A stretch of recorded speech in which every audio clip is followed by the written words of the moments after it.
what a week in politics, as they say. What a week at Hastings United.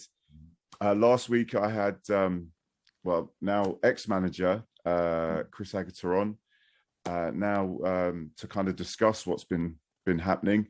I've got very kindly Billy Wood, CEO of Hastings United. Just I suppose, where do we kick it off? What's the sort of chronology of events, Billy? What led to this decision? I think we should go back a little bit. I think it's good that I say exactly what I said in the room to the supporters last night at the game.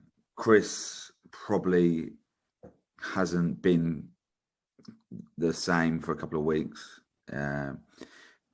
Not saying that he just gave up on the club. I'm not saying that at all, but it just felt like he wasn't the same enthusiastic go-to-war manager that we're used to.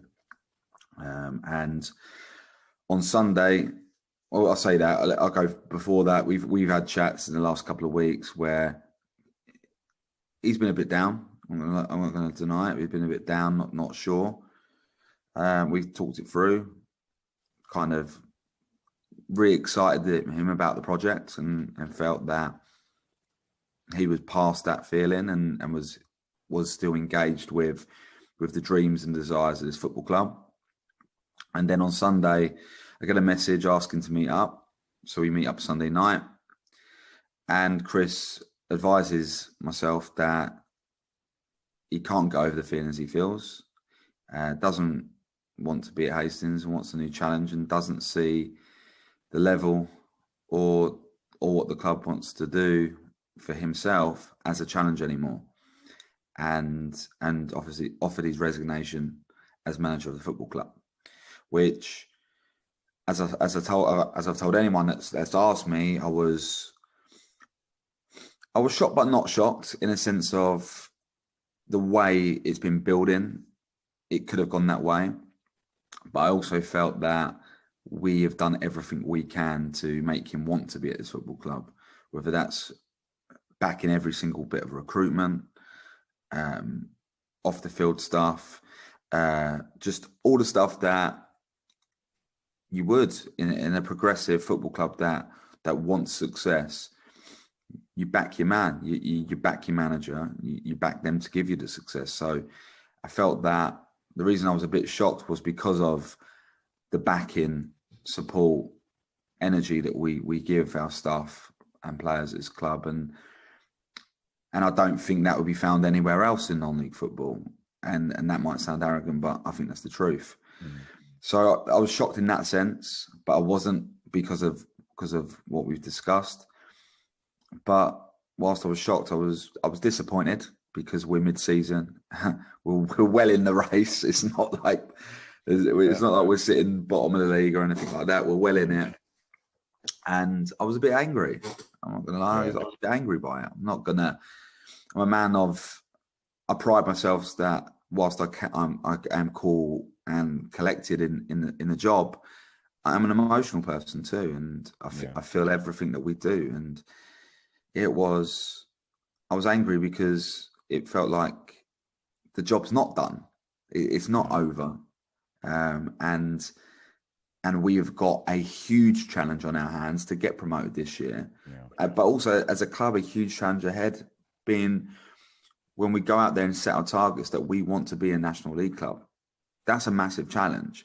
So I was just a bit angry that we've gone out there and backed it, and now he's not here. And that's football. And I want to make it very clear that I'm grateful for all the effort he's put into before I was here at this football club, and obviously in my time as chief exec. We've had a fantastic relationship. He's an exceptional coach. I found his motivational skills fantastic. I felt that he was great with the supporters. I felt that he made that. It's a reason why the supporters loved him, is because he made that personal connection. So I'm not going to sit here and downplay any of that, because a lot of what Chris has done has lagged a lot of foundations, has actually allowed me to do what I've done off the pitch for this football club, to be honest. And I'll forever be thankful of that. However, at the same time, we're mid-season. We've got a lot to play for, and I won't allow us to mourn Chris leaving. And that might sound cold in some senses, but at the same time, we as a club have our objectives. It's been a long night. Our objectives to fulfill, and we will fulfill them. And I told the supporters last night that nothing changes. This isn't a season of bedding in. We still have the squad and the desire to win the league. And I said the same to the players. I asked Brownie if I could pop in for a minute, and Chris, you're struggling to believe this, but it was literally 60 seconds. I popped in. Sure, I'm gonna have to get confirmation on that one. But when you get a player on the podcast again, you ask them how long I was in the dressing room. But popped in there, and I just said that we can dwell, we can be angry, we can be upset, whatever. I said, but there's a game to be won tonight. There's a league to be won, and our belief as a club in this group of players and staff hasn't disappeared because an individual has decided that they don't want this anymore. And we believe in you. You should believe in yourselves. Go out there and give the fans what they deserve. Yeah, I mean, I'll be honest, just a quick point there. I think the club has been excellent. I think the fans have been excellent in terms of getting out our response to about, like, we all miss Chris. I personally, on a personal level, I think I don't know him. I only know him through my interactions from the podcast and watching him on match day, having little chats. It's always been a really sound bloke to me. And I think we've all got that out. We've all got that we're going to miss the guy. He's done a lot of good stuff for us. But as has been pointed out by quite a number of people, that needs to be parked because there's a season to be won. There's a league to be won. But I want to make sure that, that you like the club have been good. Your communication has been really good. I mean, obviously from our point of the supporters club, I'm on the supporters club committee. We had a conversation a few days back about the whole thing. Okay, so that it's nice to just kind of cut out the conspiracy theories, because I mean, just that. Okay, this is the reasons. Unfortunately, this has happened, and we now move on. It doesn't have to be that there's a bad guy. No, not at all. You know what I mean? Yeah. And I always that in there. I used to always say that to Chris as well, really, with everything that we did, because I think it's no hidden secret. There was problems previously before I came into this football club, maybe with communication out there with the supporters, but also internally. And that used to be a bit of a spur for Chris, I think, a little bit, but we'd never had that. And I said, we don't have to. Like, our fight is against every other club, like, together. Like, that they're the bad guys. That's why sometimes our social media says, another win for the good guys. Like, we're the good guys, and there doesn't need to be in our club any badness, because we all want success. And I think we all want success, but we want to do it the right way. And I think that's the real driving culture of this football club at the moment. Only one little thought. I mean, obviously, I did a little observer piece. I did a little bit of an observer piece that came out yesterday. But one of the things I'm thinking, and a lot of people have come up to me, and maybe if Aggie ever sees me again, he might strangle me. But this was such an unfinished business for him that that was the majority I got, was just that thing of, really, Chris, what did you get? You really could have. This would have looked good on the CV. Yeah. I mean, in terms of Chris, I know he was obviously he is contract, so he isn't walking in anywhere else tomorrow, is he? No. Yeah. But I would, regardless of the contract, I look Chris in the eyes and asked him straight, and I'm going to take the man for the word, and I've got to, because for me, a word is bigger than a contract. People say, it's football, there's a lot of behind and a lot of things that go on behind the scenes. But working with Chris every single day, which is the nature of our club, as it is with the academy and everything else that's going on, with the nature of things, I felt like I could look him in the eye, and he would be honest to me, and I would always be honest to him. So I don't believe he has anything lined up. He won't be going anywhere short term anyway. And I agree with you, Chris. He walked out at the wrong time, and I can't really. I can understand why, but I can't understand why. I've said that a lot, which is really a nonchalant, really response. But I think with Chris, the challenge was here, and you know, I just wish him all the best. And I'm sure he's probably thinking, have I done the right thing? And that's natural, but unfortunately, it's done now, and I always hold him dearly. You know, he's. You know, I hope he sees me not just as, you know, the old chairman, but as a friend, someone who, you know, would always support him, and that will continue. But on a professional and also a personal, because this club is personal to me. I'm sure everyone knows that. But we will do everything we can for success, and we are in the right place to do that. I told a non-league paper yesterday, this is the biggest and most exciting non-league job in the southeast of England, and I believe that. I do too, mate. We all do. Well, look, let's right. We're park.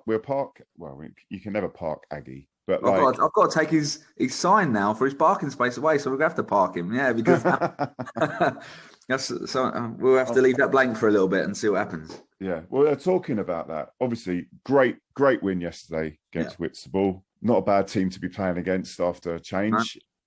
Just saying that, obviously, from our point of view, you know, like, I know all of us lot. You know, he's one of our own. Yeah, Mr. Brown. Yeah, one of our own, but. Obviously, you'll have to be a little bit more pragmatic, a bit more kind of dispassionate about this. This is a big decision for the club. I mean, have you, with Andrew, have you had any conversations with him about, look, I'm going to give you this much time. Let's see how it's going. If it isn't working, we'll go such and such direction. Or what's the sort of conversation that you can tell us? With regards to that, I've been very transparent with the staff, because I know what they bring to the table with or without Chris. I've known that for a long time, and I just looked at it like this. I'll give you a couple of examples. So last night, the supporters were unreal. It was like it was quite surreal a little bit, because I'm walking around the stadium as I normally do, and I've got people coming and patting me on the shoulder and saying, "Are you all right?" I'm like, "Yeah, I'm fine. I'm totally fine." Or we know you're going to get this right, Billy. Like the support around myself was unreal last night, and I just want to put that on record that it was incredible, because as I was speaking to Pat about this, and I hope Pat doesn't mind me saying it, Pat, our vice chairman, and he said that even when a manager's left that was highly loved or liked at the club, regardless if it actually wasn't a chairman's or owner's fault in the past, they've always got the brunt of it. And genuinely last night, not one I thought there'd be people that speculated that me and Aggie are falling out, that I've done this, I've done that, but there was not, apart from one person, actually. It was one person who was a bit rude. And I can take that on the chin anyway, it's not a problem, but everyone else was so supportive, and the belief that maybe I give out on how much I believe in everyone else at this club is a bit reciprocated, because it was unreal to see. And, you know, you'll get this right, it'll be fine, Billy, you know, we trust you. It was brilliant. The one comment was a bit rude. Someone just kind of shouting at me that, this is the club's loss, rah rah rah, and I was like, well, hold on a minute. Club's done everything you can to keep this together. In fact, I believe this job is anyone's loss if they leave it, in my opinion. So I just wanted to put on record the supporters have been fantastic. Just on that, Chris, before I jump into the next bit, with Brownie, who, by the way, whilst he probably loved everyone chanting him, just on record, on everyone to know that he likes to be called Andrew, not Andy. Yeah, when they started that one, I'm like singing along, and I'm like, Andy. But no, but I think he really appreciated the support last night. So, and I don't want to speak on behalf of Brownie, but I'm sure he'll thank the supporters for that, and it was a good moment for him and staff. But I spoke to Brownie. I had meetings with the staff on Sunday night. All the staff, and I spoke with the staff again yesterday and the Monday and yesterday, and we've been in a lot of communication just to make sure everything's right. And ultimately, regardless of opinions on no experience as a manager and all that stuff, Brownie's got the role as it stands. He's in interim charge for an absolute minimum of 3 games, an absolute minimum. He is being helped by Gary Elphick. I'm sure everyone saw Gary standing next. Can't miss him. Well, it's huge, Man Mountain, right? And Gary's been great too. They've been fantastic, and I've got to put on record, Stoney in the dressing room has been unreal. We've got leaders around the place, but on record, I've had a lot of. I've not put it out there that we're looking or advertising for a manager, and I got asked that last night as well. Only Nuno. Oh, is it? Oh, apart from Nuno emailed me. I think I know who that is, but not here. Not actually Nuno who actually sent it, but good banter from the person who sent it. We've had a lot of applicants, and I've not gone out there publicly and said we're looking for them. But it just shows me how big this job is. But at the same time, I'd be an absolute hypocrite if I didn't back what I've been saying all along, that I back the staff and the players at this football club, and there's no rush. We're not in crisis. That's the thing. We're not.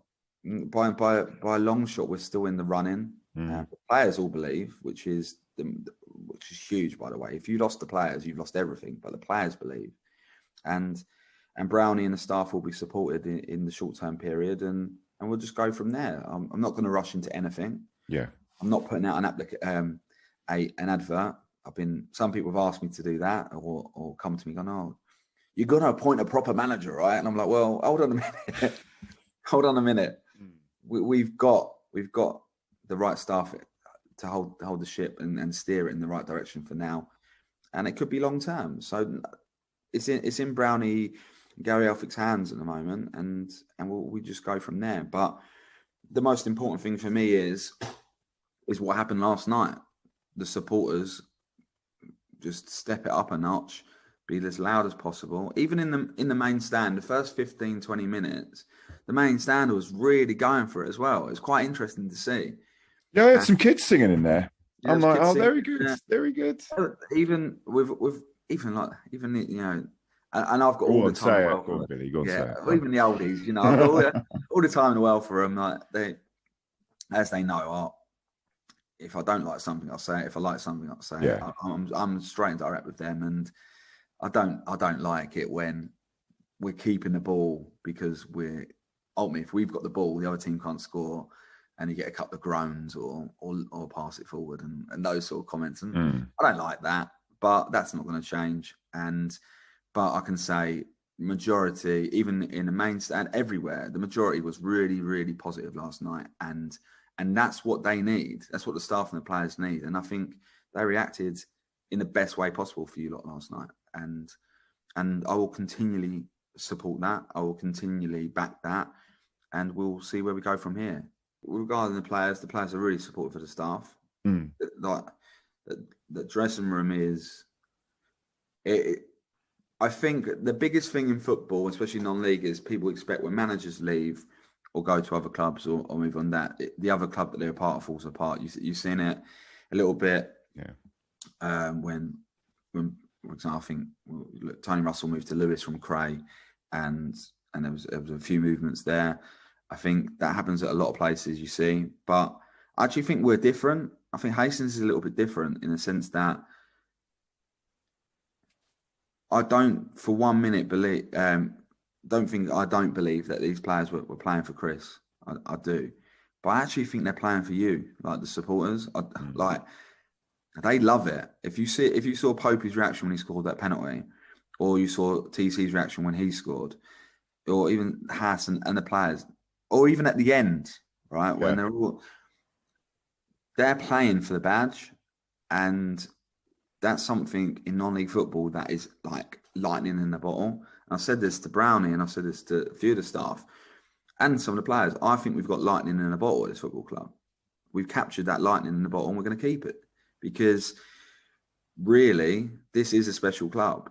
Special clubs don't get the intensity that we get. 790 on a. I'm still cold now. Freezing, mate. Freezing. It was so cold, and we were like the highest attendance across all non-league apart from the National League last night. It's madness. I know. So I look at it and go, 790. But that's mad when you think about it, because 790 at this football club when I first came in, when I got 515 watching Sevenoaks, my first home game, I was buzzing. Like I felt like we had 5,000 in there. So George says all the time, we are massive, and we are. Hastings are massive, and forevermore should we believe that and push that forward. No, 100%, Billy. Billy, thank you very much for your time. Cheers, mate. We'll see you at Corinthians. You will, and no doubt we'll be looking for 3 points again. That's what we like to hear. Come on, you use. Come on, use. Yeah. No, take care, Billy. Thanks for your time. Chris, I appreciate it.